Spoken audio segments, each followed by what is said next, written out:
मीराबाई भगवान श्री कृष्ण की सबसे बड़ी भक्त मानी जाती है। मीराबाई ने जीवन भर भगवान कृष्ण की भक्ति की और कहा जाता है कि उनकी मृत्यु भी भगवान की मूर्ति में समाकर हुई थी। मीराबाई की जयंती पर कोई ऐतिहासिक रिकॉर्ड तो नहीं है, लेकिन हिंदू चंद्र कैलेंडर के अनुसार शरद पूर्णिमा के दिन को मीराबाई की जयंती के रूप में मनाया जाता है। मीराबाई के जीवन से जुड़ी कई बातों को आज भी रहस्य माना जाता है। गीता प्रेस गोरखपुर की पुस्तक भक्त चरितांक के अनुसार मीराबाई के जीवन और मृत्यु से जुड़ी कुछ बातें बताई गई है। मीराबाई जोधपुर राजस्थान के मेड़वा राजकुल की राजकुमारी थी। मीराबाई मेड़ता महाराज के छोटे भाई रतन सिंह की एकमात्र संतान थी।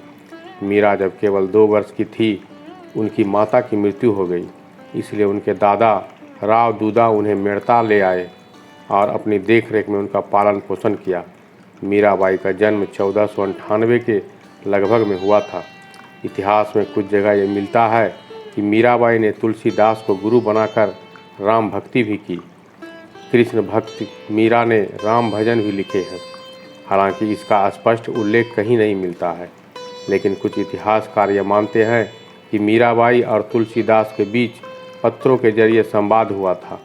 माना जाता है कि मीराबाई ने तुलसीदास जी को पत्र लिखा था कि उनके घर वाले उन्हें कृष्ण की भक्ति नहीं करने देते। श्री कृष्ण को पाने के लिए मीराबाई ने अपने गुरु तुलसीदास से उपाय मांगा। तुलसीदास के कहने पर मीराबाई ने कृष्ण के साथ ही राम भक्ति के भजन लिखे, जिसमें सबसे प्रसिद्ध है पायो जी मैंने राम रतन धन पायो। जोधपुर के राठौर रतन सिंह के इकलौती पुत्री मीराबाई का मन बचपन से ही कृष्ण भक्ति में रम गया था। मीराबाई के बाल मन से ही कृष्ण की छवि बसी थी, इसलिए यौवन से लेकर मृत्यु तक उन्होंने कृष्ण को ही अपना सब कुछ माना। उनका कृष्ण प्रेम बचपन की एक घटना की वजह से अपने चरम पर पहुंचा था। बाल्यकाल में एक दिन उनके पड़ोस में किसी धनवान व्यक्ति के यहाँ बारात आई थी। सभी स्त्रियां छत पर खड़ी होकर बारात देख रही थी। मीराबाई भी बारात देखने के लिए छत पर आ गई। बारात को देख मीरा ने अपनी माता से पूछा कि मेरा दूल्हा कौन है। इस पर मीराबाई की माता ने उपहास में ही भगवान श्री कृष्ण की मूर्ति की तरफ इशारा करते हुए कह दिया कि यही तुम्हारा दूल्हा है। यह बात मीराबाई के बाल मन में एक गांठ की तरह समा गई और वे कृष्ण को ही अपना पति समझने लगी। विवाह योग होने पर मीराबाई के घरवाले उनका विवाह करना चाहते थे, लेकिन मीराबाई श्री कृष्ण को ही पति मानने के कारण किसी और से विवाह नहीं करना चाहती थी। मीराबाई की इच्छा के विरुद्ध जाकर उनका विवाह मेवाड़ के राजकुमार भोजराज के साथ कर दिया गया। पति की मृत्यु के बाद की भक्ति दिनों दिन बढ़ती गई। मीरा मंदिरों में जाकर श्री कृष्ण की मूर्ति के सामने घंटों तक नाचती रहती थी। मीराबाई की कृष्ण भक्ति उनके पति के परिवार को अच्छा नहीं लगा। उनके परिजनों ने मीरा को कई बार विष देकर मारने की भी कोशिश की, लेकिन श्री कृष्ण की कृपा से मीराबाई को कुछ नहीं हुआ। पति की मृत्यु के बाद हुआ मीरा के साथ विवाह के कुछ साल बाद ही मीराबाई के पति भोजराज की मृत्यु हो गई।